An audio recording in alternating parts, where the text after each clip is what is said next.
नमस्कार, आप देख रहे हैं द क्रेडिबल न्यूज। मैं हूं शालिनी।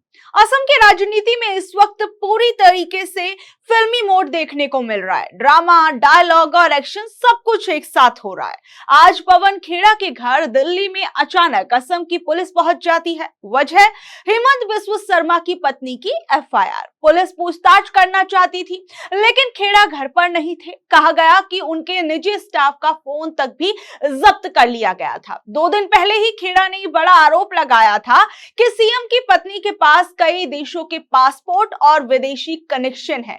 शर्मा और उनकी पत्नी ने इसे साफ झूठ बताया था और मामला सीधा एफआईआर तक पहुंच गया था। देखिए, सबसे बड़ी बात, असम की राजनीति में इस वक्त जहां चुनाव होने वाले हैं, वहीं दूसरी ओर असम के मुख्यमंत्री और उनकी पत्नी पर कांग्रेस पार्टी ने बहुत बड़े आरोप लगाए हैं, जिसके बाद असम की सियासत और भी ज्यादा गर्मा गई है। वहीं इस बीच असम के मुख्यमंत्री से जब एक पत्रकार ने सवाल पूछा कि पवन खेड़ा की प्रेस कॉन्फ्रेंस पे आप क्या कहेंगे, तो हेमंता ने कहा कि कल सुबह वो गुवाहाटी से भाग गया और अभी असम पुलिस पहुंची तो दिल्ली से हैदराबाद भाग गया।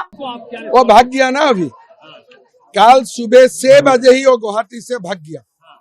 अभी दिल्ली में हमारा लोग, मैं अखबार से मुझे पता चला है दिल्ली में पुलिस गया है तो हैदराबाद तक भाग गया। क्या किया सर ऐसा आपने कहा मेरे पास सब प्लान है, क्या क्या प्लान है? आपने कहा कि प्लान का मतलब नहीं, कानून अपना हिसाब से काम करेगा ना। आपने जो यूज किया था कि मैं कौन है, वो तो सुनाओ कब। वहीं दूसरी ओर आप ये देखिए कि जहां एक तरफ ये आरोप प्रत्यारोप चल रहे हैं, वहीं दूसरी ओर एक दूसरे पर जुबानी हमले भी तेज हो रहे हैं पक्ष विपक्ष की पार्टियों में। लेकिन अब तक असम के मुख्यमंत्री जहां मियां मुसलमानों पर बयान देते थे और काफी ज्यादा विवादित हो जाते थे, वहीं दूसरी ओर जैसे ही पवन खेड़ा ने असम के मुख्यमंत्री और उनकी पत्नी पर कुछ आरोप लगाए, उसके बाद असम के मुख्यमंत्री अपने पद की गरिमा भी भूल गए और गंदी और भद्दी भाषा पर उतर आए। आप देखिए ये वीडियो। इसको ठीक से पेलूंगा। राहुल गांधी भी पागल है, ये पवन खेड़ा उससे भी ज्यादा पागल है। लेकिन कांग्रेस का लोग फालतू है, अकल नहीं। लीगल एक्शन तो चलेगा ही, लेकिन और एक एक्शन में लेने जा रहा हूँ, बाद में बताऊंगा। पवन खेड़ा को मैं पवन पेड़ा बना दूंगा, थोड़ा दिन इंतजार करें। पवन खेड़ा बन जाएगा पवन पेड़ा। मैं इसको ठीक से पेलूंगा, पवन खेड़ा पवन पेड़ा बन जाएगा। इसको पीलूंगा। जेल जाए ना जाए बेलेग कथा, किन्तु मुर्गाट हाथ दिले जेतिया।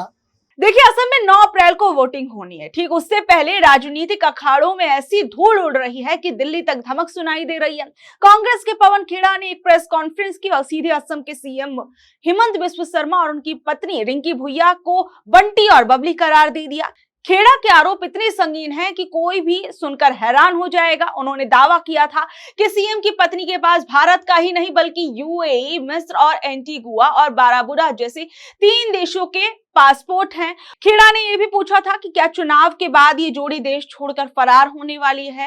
बात सिर्फ पासपोर्ट तक भी नहीं रुकी। खेड़ा ने ये तक आरोप लगाए थे कि दुबई में हेमंत बिस्व शर्मा की पत्नी की 2 शानदार प्रॉपर्टीज हैं और अमेरिका की व्योमिंग में एक कंपनी है जिसकी कुल वैल्यू करीबन 52 से 53 हजार करोड़ रुपए है।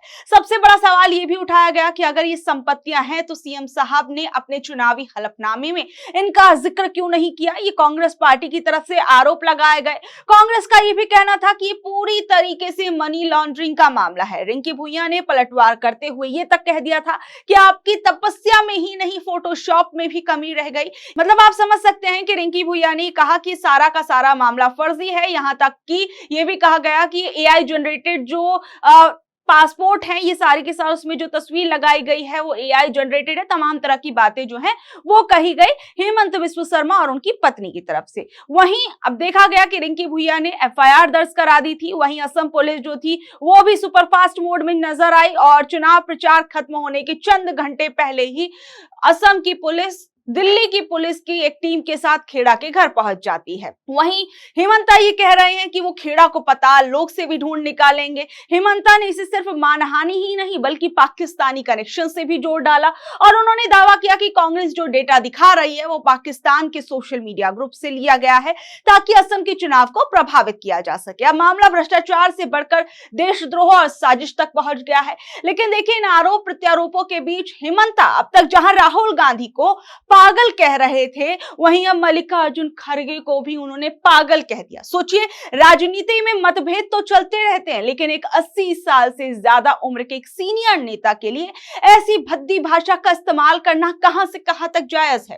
अरे कहाँ असम पुलिस को नहीं जानते, पटल से भी उखड़ के ले आएगा।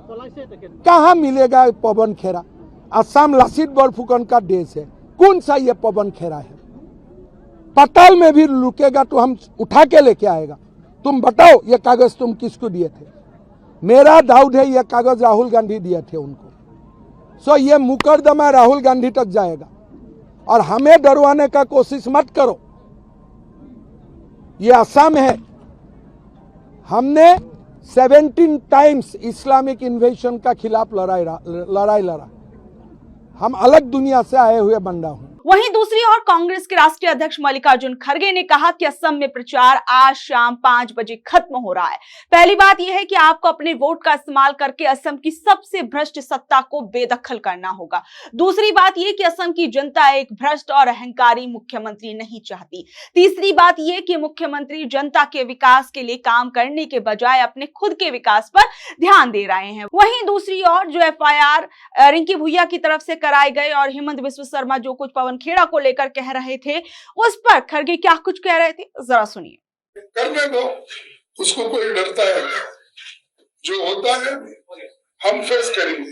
गिरफ्तारी की तलवार लटक गई। अरे गिरफ्तार ऐसे बहुत देखे हैं।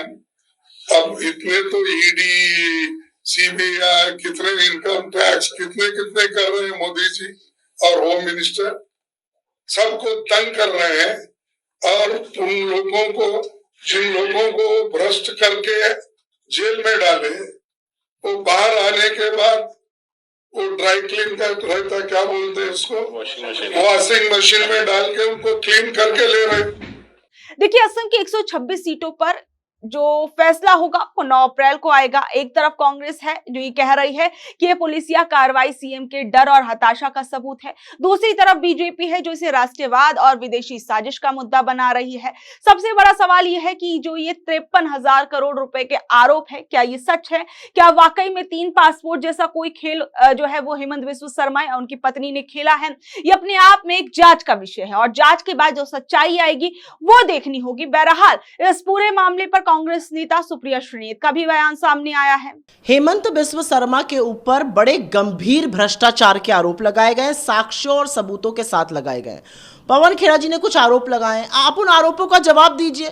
आप ये गंदी गंदी गालियां देना, अजीब अजीब भाव भंगिमा करना, आप इस तरह का डराने धमकाने का काम क्यों कर रहे हैं? आपकी पुलिस पहुंचकर दिल्ली में किसको डराने की कोशिश कर रही है? अरे आपके ऊपर गंभीर भ्रष्टाचार के आरोप लगे, आपके परिवार पर लगे, आप उसका जवाब दीजिए। और ये कोई हम आउट ऑफ थिन एयर थोड़ी आरोप लगा रहे हैं, साक्ष्यों और सबूतों के साथ लगा रहे हैं। सबको पता है असम की जनता को लूटकर, असम के हक को मारकर आपने क्या किया है। आप इन चीजों को करके, जिस तरह की आप भाषा बोल रहे हैं, जिस तरह की आपकी शैली है, जिस तरह से आप अपनी पुलिस से डराने धमकाने का काम कर रहे हैं, आप ये प्रूफ कर रहे हैं कि आप पूरी तरह से बौखलाए हुए हैं, पूरी तरह से घबराए हुए हैं और आप पकड़ लिए गए, धर लिए गए भ्रष्टाचार करते हुए। तो असम की जनता जानती है और असम की, आप एक FIR करिएगा, असम की जनता लाखों FIR करने जा रही है आपके खिलाफ 9 तारीख को जब वो वोट डालेगी। तो मेरा अपना मानना है आपके ऊपर भ्रष्टाचार के गंभीर आरोप है, उन आरोपों पर क्लीन आइए। इधर उधर की ये बेकार की बकवास और जिस तरह की भावभंगिमा आप कर रहे हैं, ये एक मुख्यमंत्री को शोभा नहीं देती। लेकिन आपने गरिमा से कभी काम नहीं लिया तो अब क्या लीजिएगा?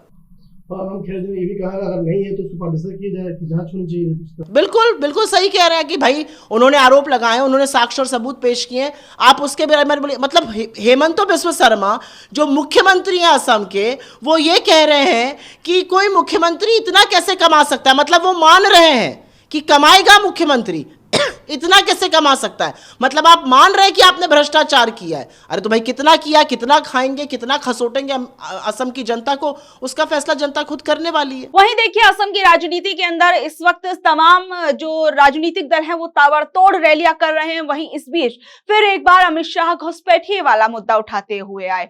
गृह मंत्री अमित शाह ने असम के सिलचर में कहा कि PM मोदी घुसपैठ को रोकना चाहते थे, जबकि राहुल गांधी की पार्टी घुसपैठियों का स्वागत करती है। 19 1991 से यहाँ के 7 जिलों में हिंदू आबादी 38 लाख थी जो घटकर 36 लाख हो गई और मुस्लिम आबादी 39 लाख थी जो बढ़कर 64 लाख हो गई है। राहुल गांधी को इनमें वोट बैंक दिखता है।